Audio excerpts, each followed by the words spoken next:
Minister, I suppose, not unlike yourself, the first thing I should do is express my condolence to those who have lost loved ones during this horrific period in our history.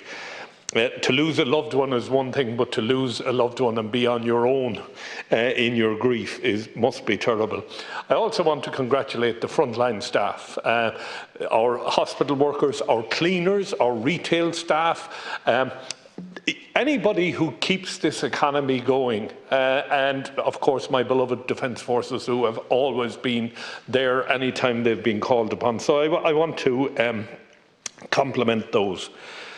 Minister, I do feel that we do need a minister directly responsible for vaccinations and nothing else. And I would see that the purpose behind that is to ensure that we have up-to-date information all of the time. People constantly ask me, what age group are they currently vaccinating? I don't know, is the honest answer. And we need that. I also would like to see a move away from the bad news every evening at 6 o'clock to some of the good news. A lot of good things are happening in the country. And in fairness, while you could argue that the government is suffering from a certain degree of paralysis, there is things going on, there are things going on there that people are not aware of, and they need to be made aware of those things, because a lot of good people are working very hard to get this country up and running.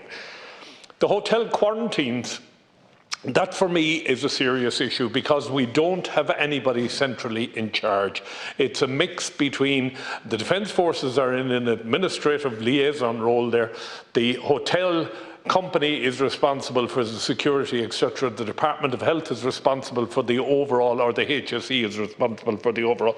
So we do need to see more of a coordinated approach on the hotel quarantine.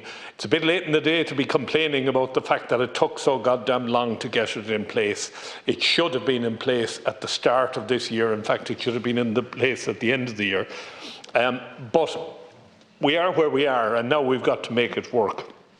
As I said, with respect to the vaccine, would somebody please on the 6 o'clock news this evening tell me what age group is currently being vaccinated? When are the next groups? We seem to be working in groups of 5 years. So are we finished with the over 80s? Are we now between 75 and 80? Are we between 70 and 75? Old codgers like myself with underlying conditions, how soon can I expect my vaccine? That type of thing we need.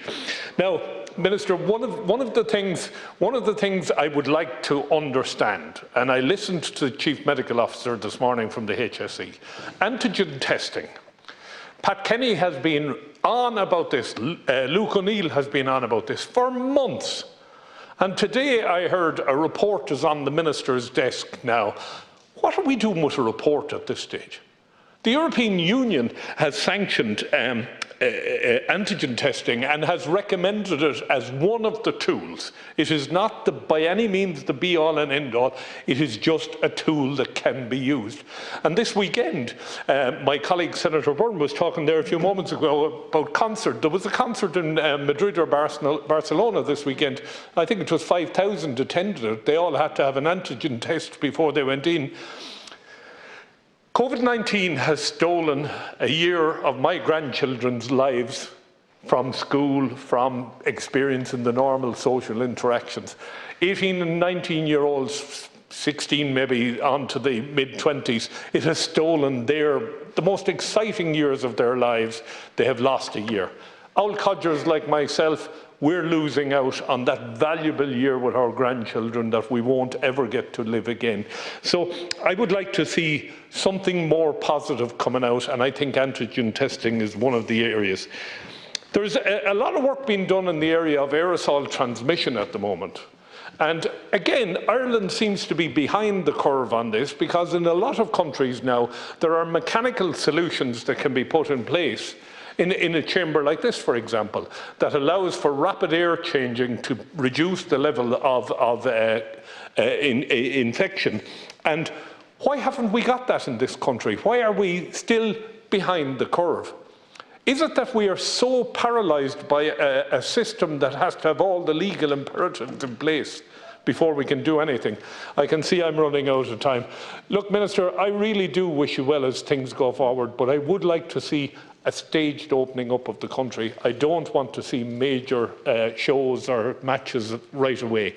Thank you, Las Gerlach.